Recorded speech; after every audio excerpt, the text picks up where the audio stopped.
And good morning, everyone, and happy Halloween. I hope you're all enjoying the conference so far.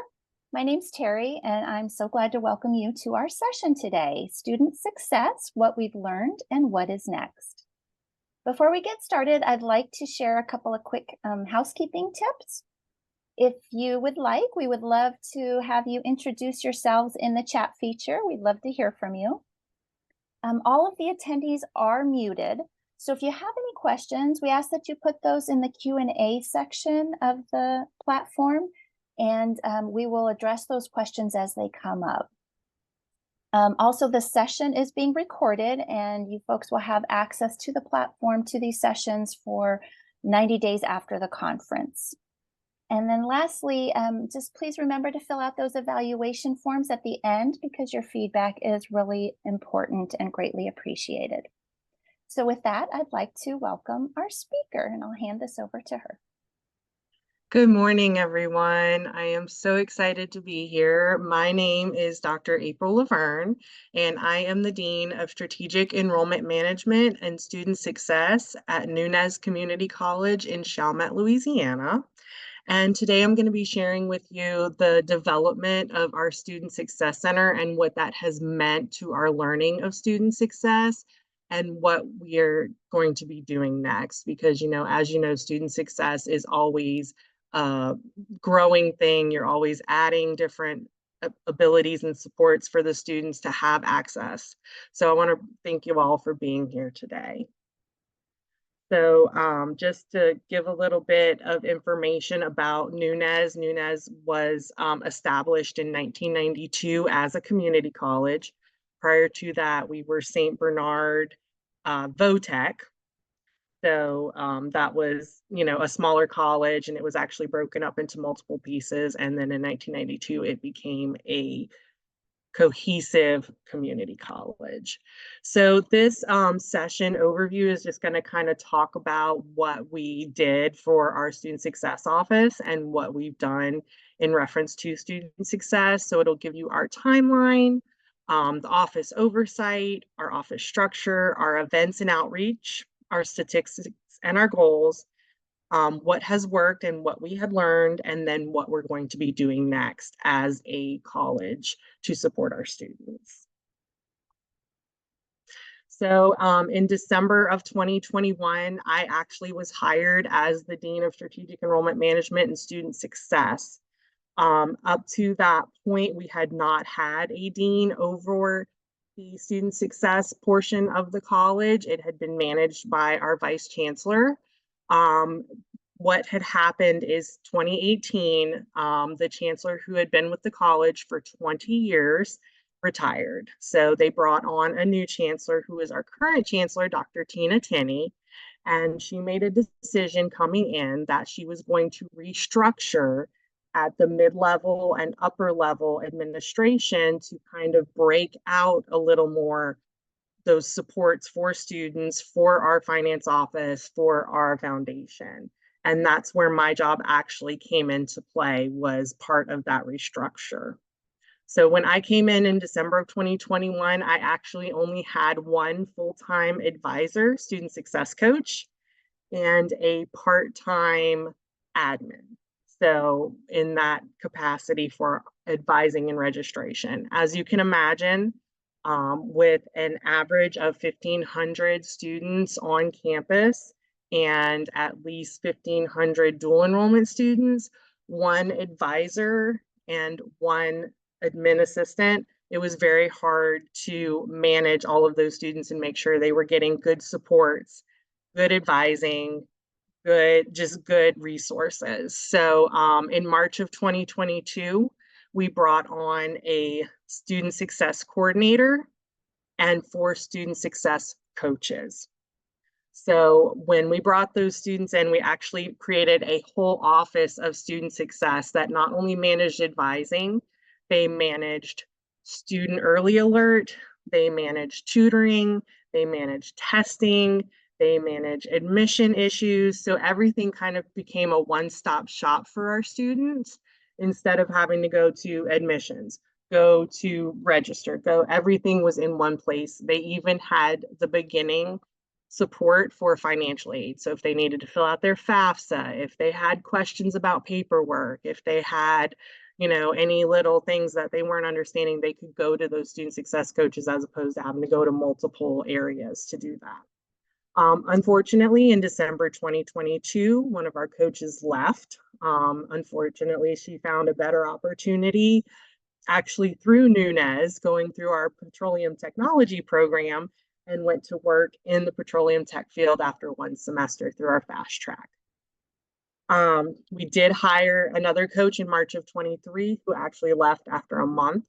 That was a little bit of a struggle because that kind of came as a surprise to us, but we always, move forward.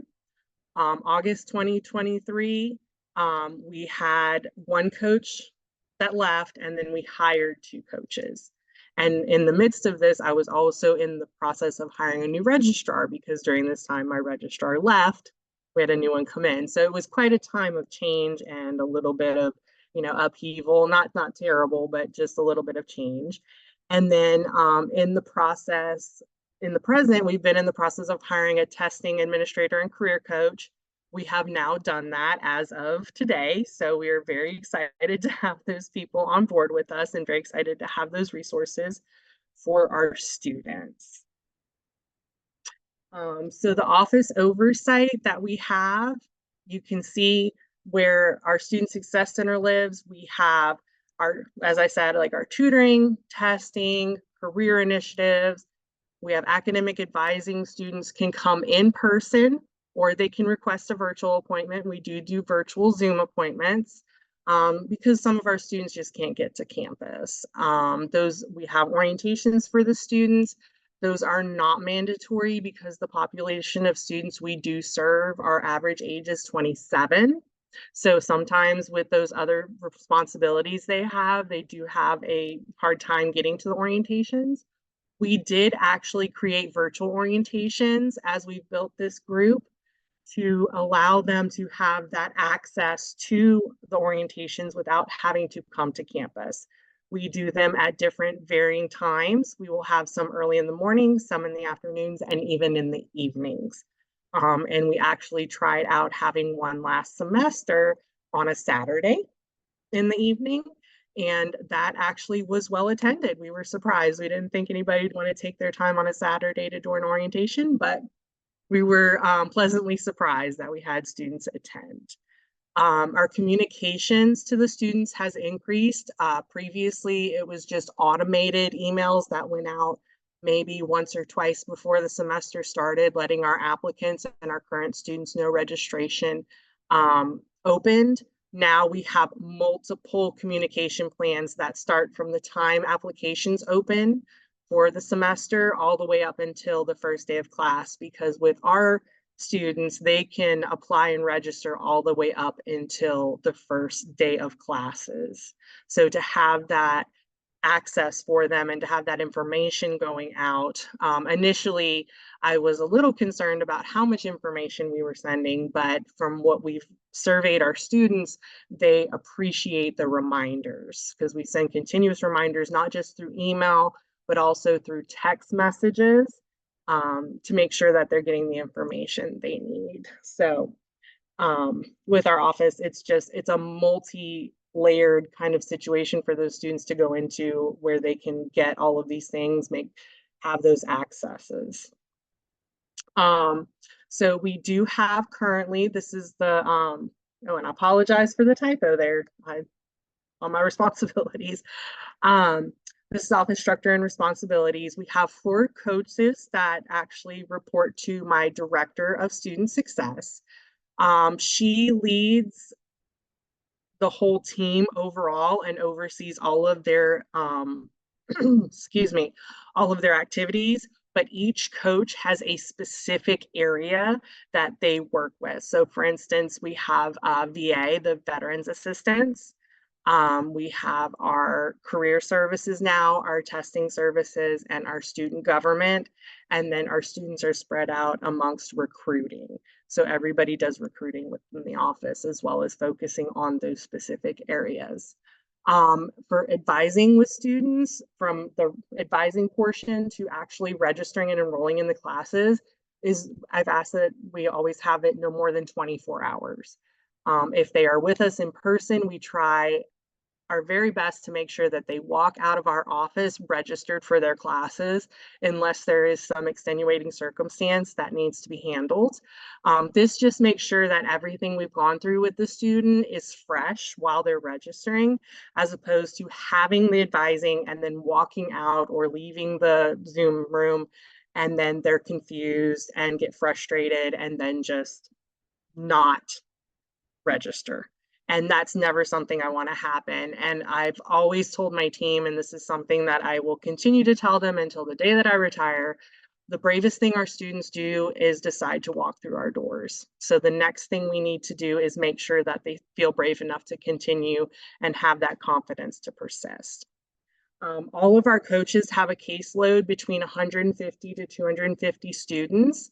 Our veterans and our baseball, because we do have a baseball team, the Pelicans, are assigned to the same coach. That makes sure that those groups are always with the same coach, no matter what.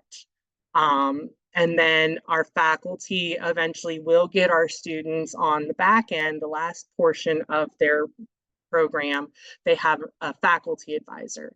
Now, that being said, our student success coaches stay with our students the entire time they're enrolled with us. So they will always have access to a success coach with us, no matter what. They will always have access to a success coach on campus.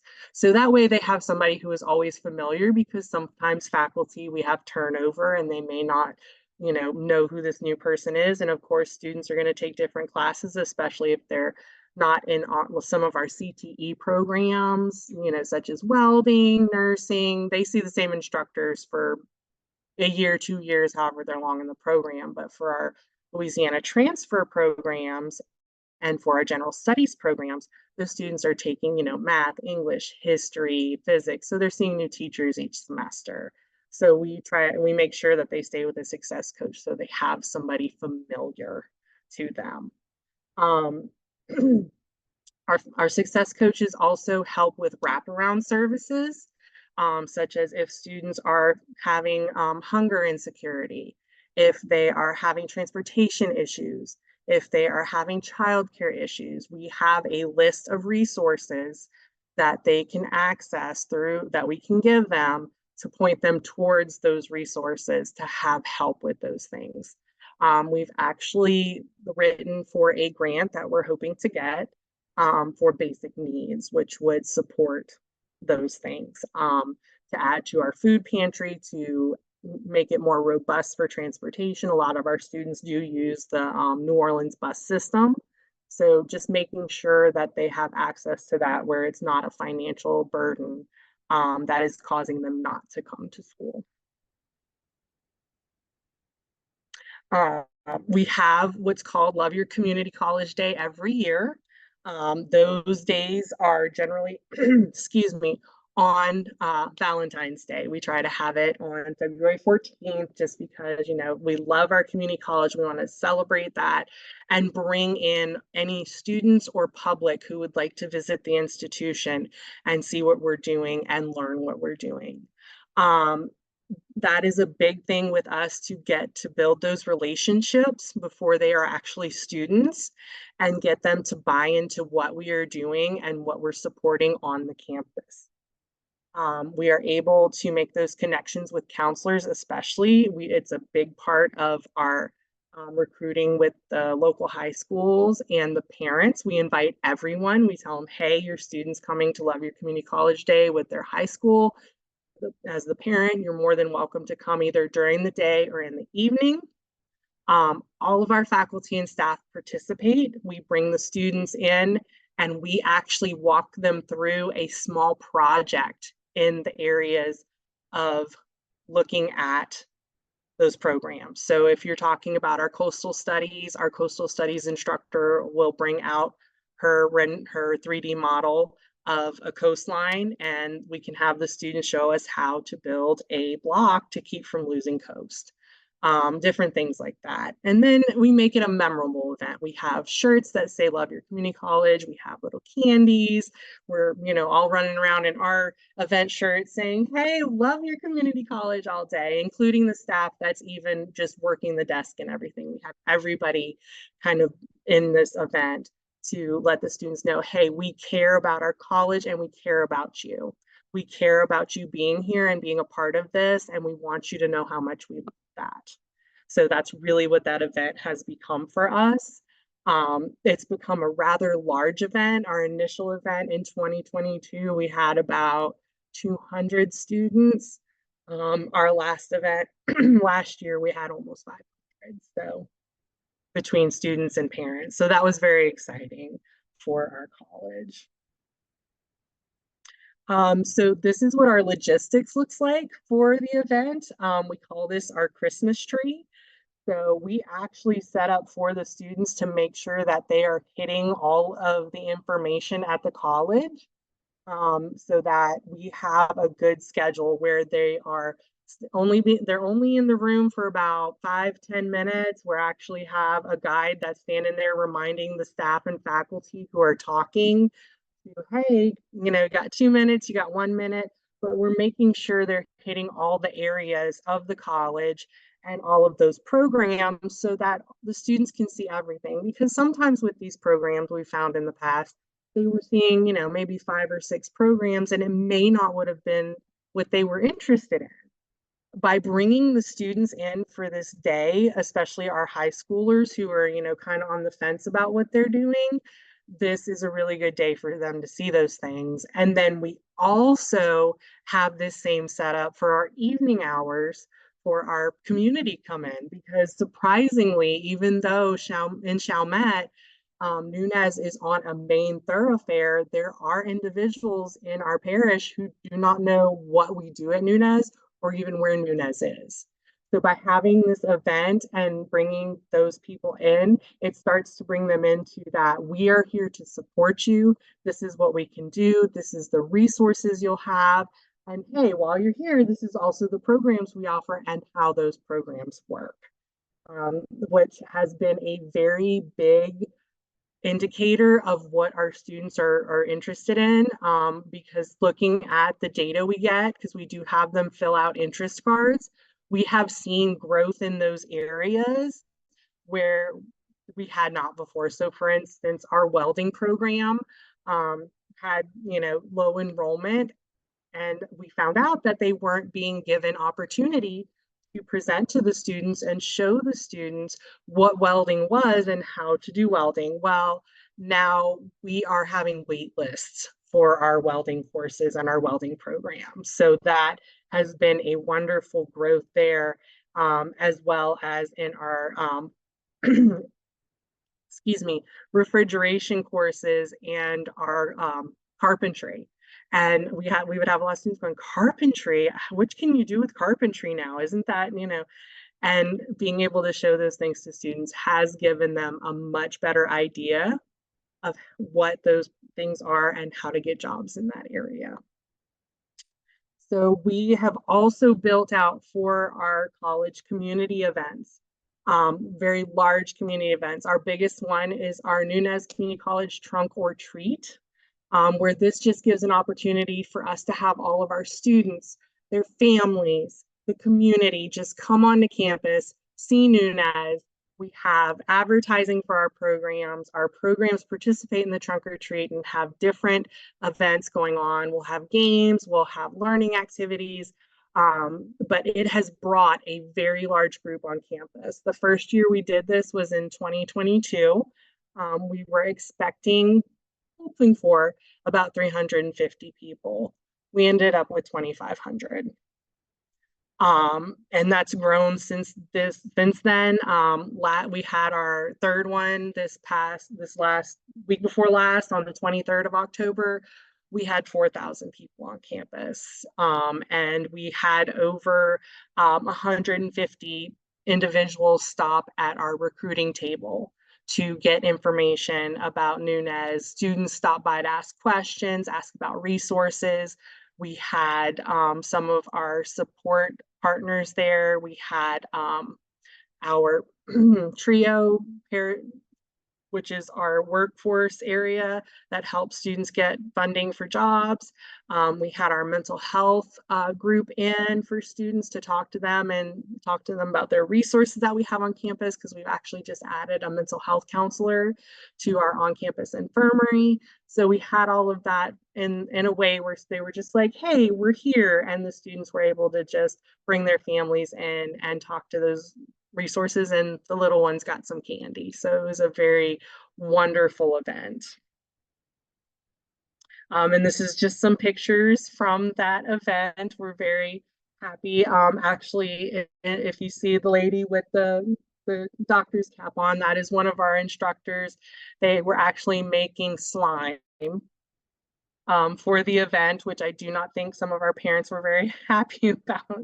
It's very messy, but it was fun because we actually had some of our students who had been in class, and the instructors let them come to the event, and they met with this instructor and actually came to us the next day and were like, I want to take class with Dr. Allah. Her name is Allah Khalil, and they're like, I want to take biology because she is one of our biology instructors. And she made quite the impression on them. So they came in the next day wanting to take their next biology with Dr. Khalil. So that was very exciting. And as you can see on here, our students in their culinary whites, those are our culinary students. So they actually cooked for the event, which was wonderful. So just some statistics, some numbers that we have out here. We've had a 24% increase in orientation attendance. So that is up. Our orientation attendance was very low. So having a 24% increase was a very exciting thing. For the first time in the history of the college, we had a total of 3,008 students enrolled. We topped even what we've had since before Katrina. And then we also had the largest freshman class since Katrina. We had an 11% increase in engagement in advising, which was huge for us because our students it's not a required advising. We did not at that time have holds on students for advising. And that was an increase at that point. Now we have added advising holds to our students due to some fraud issues that we were running into. I think everybody's kind of run into that over the last couple of years since COVID. So we had to put some things in place, and actually our advising has increased since then as well, which is, going to happen when you have those holds. But we've seen more of an increase in our student credit hours as well because of that intrusive advising that they're now receiving. We had a 23% increase in our incoming freshman students, which, being that our institution is a majority non-traditional, like I said, our average age is 27. That was really exciting to see that those students who were coming in as first-time freshmen were seeing that value of coming to Nunez first. And that's been wonderful. And then we had a 200% increase in prospects from our college fairs. So the things that we've seen with our students that we've done with those supports and having that student success center and having those resources available to those students, we've seen by the numbers that those things are working. The goals that we had and that some of them we're still working on has been regular campus tours. We had previously done that with our students prior to COVID, but of course that fell off. And then having the loss of several staff members during the restructure kind of created a way where we could not necessarily have those tours regularly. We were doing tours upon request, but we have been working towards having tours more regularly. We have not quite made it to having them weekly, but we are having them bi-weekly. So we're slowly making that progress to having those tours weekly, which has been valuable in bringing the students in so that they can see the campus, because we are one of the only community colleges in Louisiana that has a single footprint. Most of our sister institutions in our system have a multi-campus footprint. So being that we are a single footprint, that is more comfortable for our students as well, because whether they're coming to the front of campus or the back of campus, they are just in one place. They don't have to get in their car and drive to another area or even another parish. They're staying locally, and that has helped our students by being where they can get to us no matter what. So if they're in class, but they have to run and see us on a break, we're right there. We have open door policy. We are actually currently working on our virtual campus tour. We're hoping to have that ready for the end of the fall semester, beginning of the spring. Of course, those things take time because you have to find, the camera person and all those good things, but we're working on that right now. And we've actually implemented for our high school students the signing days. You know how they normally have the signing days for the sports and the scholarships and everything. We've actually implemented signing days with our students to give them the opportunity to say, hey, I'm going to Nunez. This is what I'm committing to. And we bring them a nice certificate and a shirt, and we welcome them to the nest. And one of the things that's been implemented as well is that our students have the opportunity that if they have graduated from a high school in Louisiana or from our local high school, which is Chalmette High School, they are automatically eligible for a $500 scholarship just enrolling with Nunez. So that is something that we have implemented as well. And it's something to just say, thank you for choosing Nunez. Thank you for wanting to return to the nest if they were our dual enrollment students, or just welcome to the nest. We want to give you the opportunity to know that we value you. And a lot of students have taken us up on that scholarship opportunity.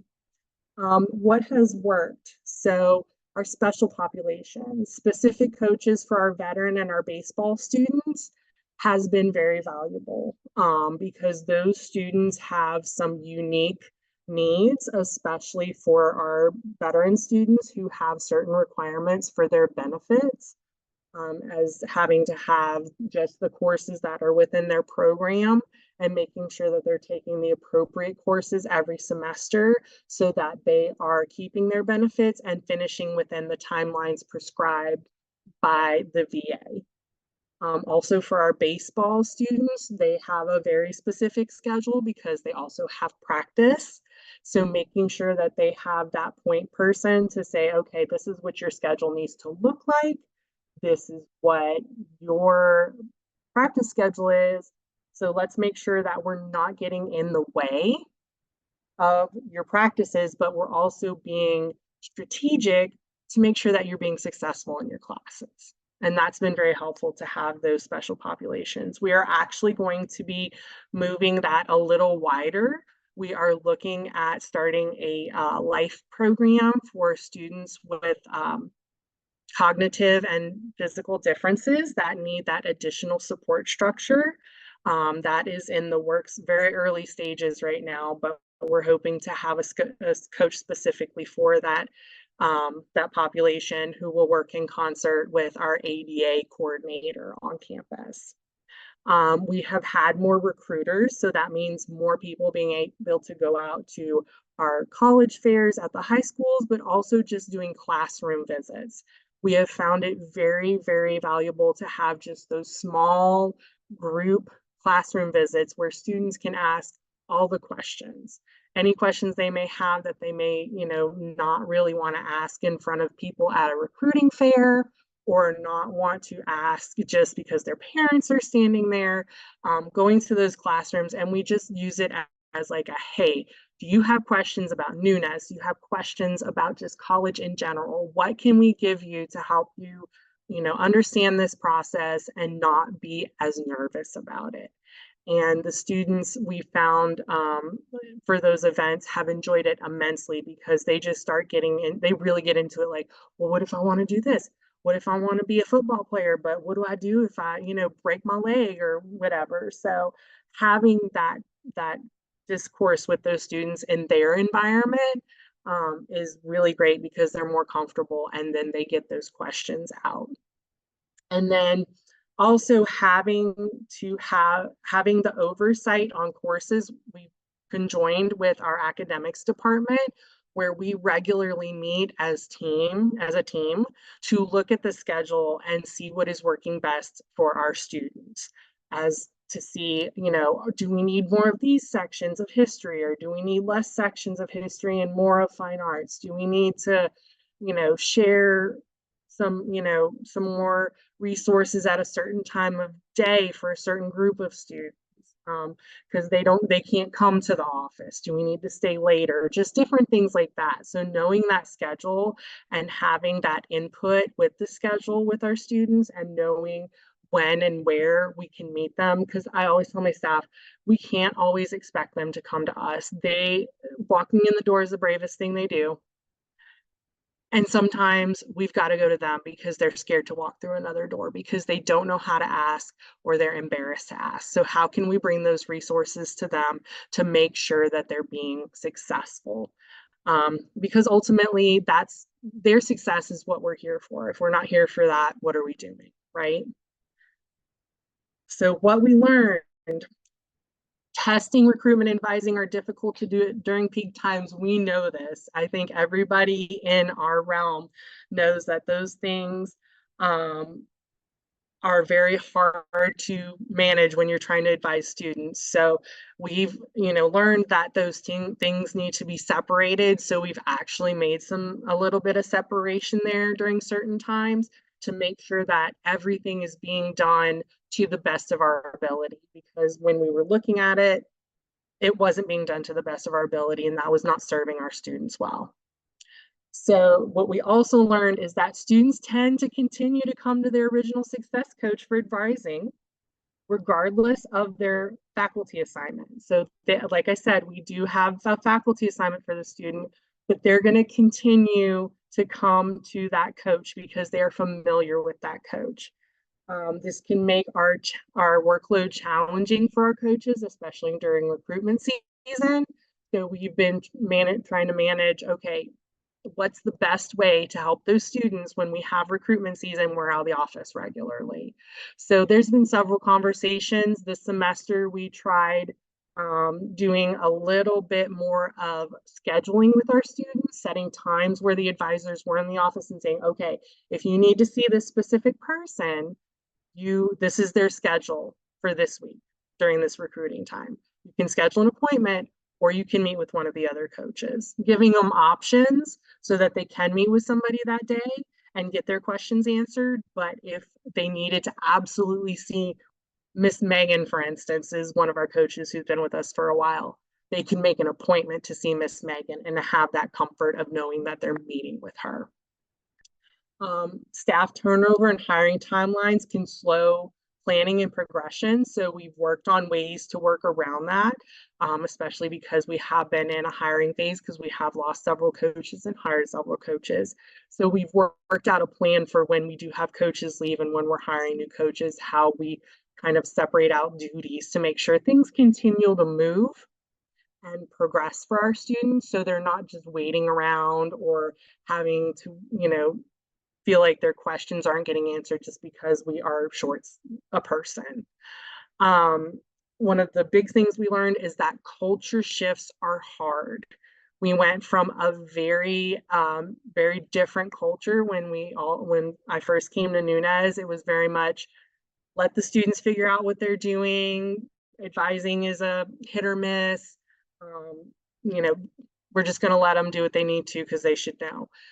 That's not true for our students. They should know, but there's so many other things that they have going on and so many other responsibilities they have floating around in their head that sometimes it can be very, very difficult for them to look at their schedules and go, oh yeah, I need to take that, or I need to do this. So being able to change that culture and that mindset internally for our college and externally for our students has created unique challenges, but I feel like we are, working through those and creating an environment where our students are like, hey, it's not a chore. This is a great time for me, and go in and have those conversations. So what's next? We have these things with our academic early alert. We have academic early alert now. We just launched this over the summer. So our faculty and staff can report students to us, that we can have them say, hey, this student hasn't been in class for 3 days. I'm very concerned they missed a lot of material because this is a mini B. Can you reach out to them and try and see what's going on? And that goes through our Student Success Center and through our Student Affairs Office. And we, try to reach out to those students and find out what resources we can offer to help support them, to help them get back in the groove and get back on task. Our testing administrator, as I said, we just recently hired our testing administrator, so we're very excited to have them administering all the incoming student testing. Excuse me. And we're actually developing now to become a Pearson testing center, which we're very excited about. That will allow us to offer many forms of testing on campus for our students, especially for our nursing students, so that way they're not having to go here, there, and everywhere to do their testing. We're expanding all of our career initiatives.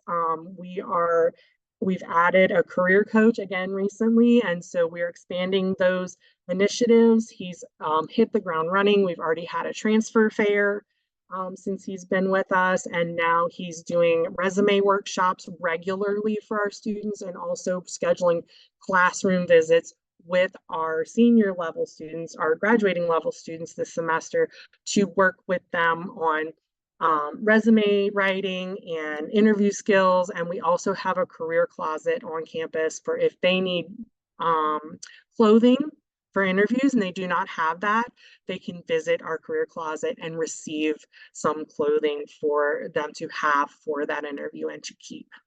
And then again, we've implemented those signing days with our campus partners, college days.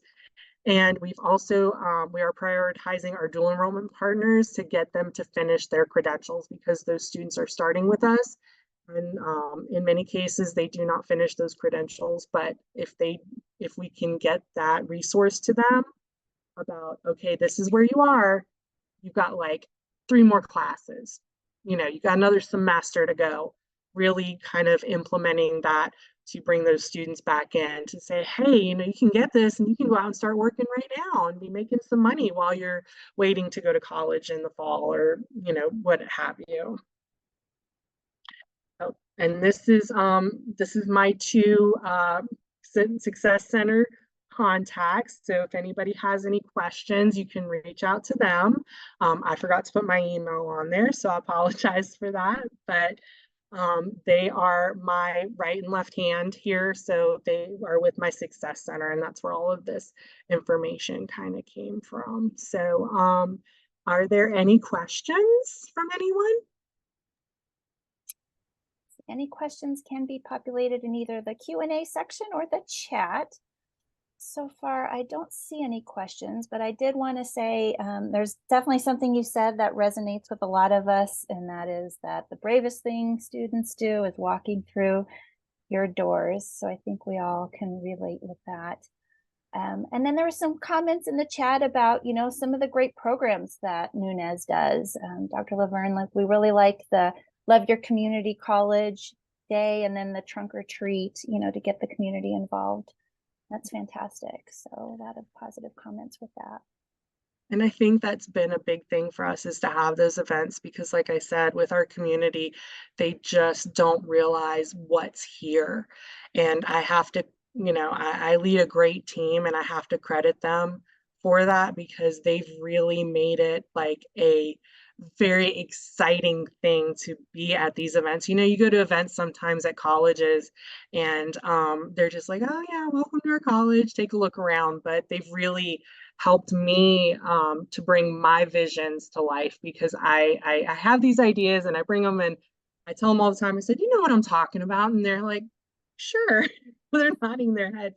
So I really have to credit them with that, because without my team, I know I wouldn't have been able to do these things. But seeing what we've done and just seeing that our students are having success from that has just been the most wonderful thing. I mean, just some of these students who I know I'd met with throughout their journeys, and just being able to see them on that stage at graduation and knowing what they've gone through and what we've been able to do to help support them has been just absolutely amazing. And I just see so many great things for Nunez as we move forward with these initiatives and everything. I'm very, very excited. That's great. We did get a question. Do your coaches have a specific model that they coach from? We've kind of used several different models because it's not just been, we've tried several, but it's really kind of been built from a what program are we advising for today and what do those students need? So it's very different. I can't say that there's one specific one that we fully have embraced. But it's been a learning experience because our nurses definitely have different needs than our welders. So just kind of mixing and matching really is what we've done. Just like this works for this group, this works for that group. Let's mix it together and see what happens. So no, I can't point to one specifically. Great. Any other questions from the audience?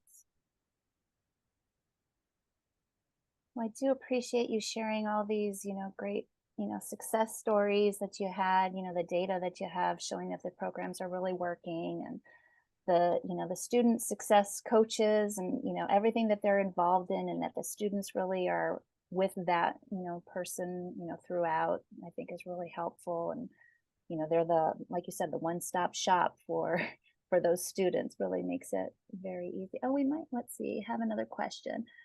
Thanks for the information. How many success coaches do you have, and are their coaches certified? We currently have 5 success coaches, and we are actually sending them 3 of the 5 to be certified through the ACTP in January. So we had not done that yet, but that is part of our plan. So January, they're going to the certification. And I'm actually going to put my email in the chat so everybody can have that. Okay, great. Let me share that in the chat on the platform here. Yeah, we had researched the certification, and just from what we've learned and seen with that, it's just going to be invaluable for our coaches to have that. Fantastic. So your email has been shared in the chat, so everyone should see that and have access to that. Any other questions that might come up? Let's see. What organizations are your coaches members of? They are members of LaCuspa, which is a state organization, excuse me. We are, of course, members of CALE.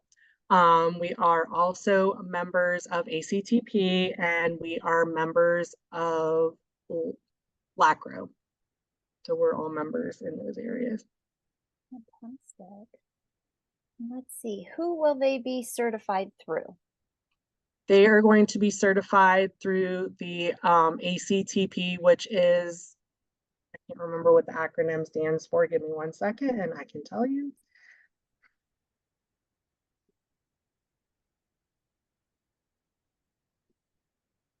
The Association for Coaching and Tutoring.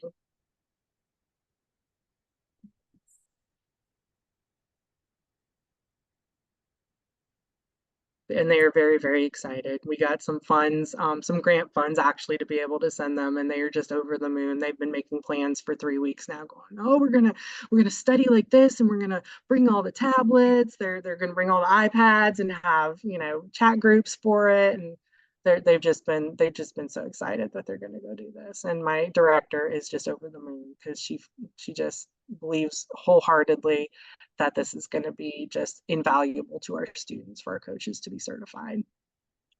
That's awesome. That's some of the comments in the chat. Well done. Great. Let's see. What was the first organization you mentioned? Sorry, I'm trying to take notes. It's LaCuspa, and that is Louisiana. It's the Student Services Administrators success coaches. It's a group that we have in Louisiana.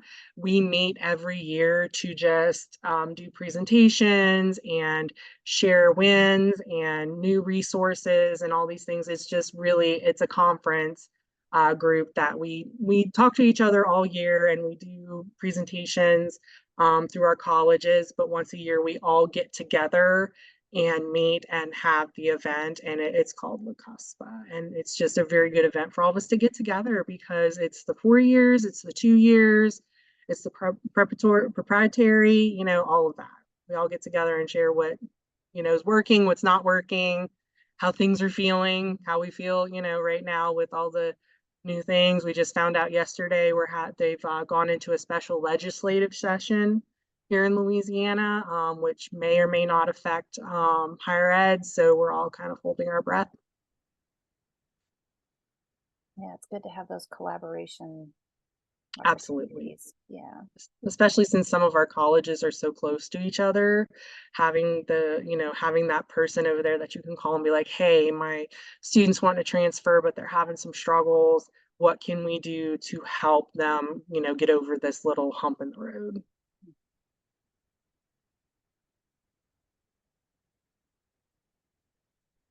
Let's see. We have a lot of thank yous and folks saying they're in Louisiana. That's great. Awesome. Hopefully I'll see y'all soon then. Yeah. Great way to connect with one another. We'll just give it another couple minutes maybe to see if there are any more questions that come in, since we still have some time here. Yeah, feel free to reach out to me or to Megan or Natalie. We're a hive mind, the three of us. I really can't do what I do without them. They are just absolutely fantastic. Natalie is, again, my director of student success, and Megan is our lead recruiter, baseball advisor, she's our champion for Nunez. If you've ever met anybody that's more Nunez, it's going to be Megan. She just is absolutely fantastic. And she's actually been very gracious to play our mascot for the last couple of years. So how fun. she's been Bernard. But we're going to actually be getting some students who we've actually been able to get to the point where we can do some scholarship for our students to play Bernard. So Megan's hanging up her flippers. This is great. Well, so far no other questions have come in, so yeah, we can wrap up. I mean, I'd like to thank you very much, Dr. Laverne, for this presentation and for sharing all this information and your contact information. That's very helpful. Attendees, please remember to fill out that evaluation form. It's really helpful for us. It gives us, insights on how to shape the future content for these conferences. And thank you all for your participation. I hope everybody enjoys the rest of the conference, and happy Halloween, everyone. Happy Halloween, everyone. Thank you so much. Have a wonderful day. Bye, everyone.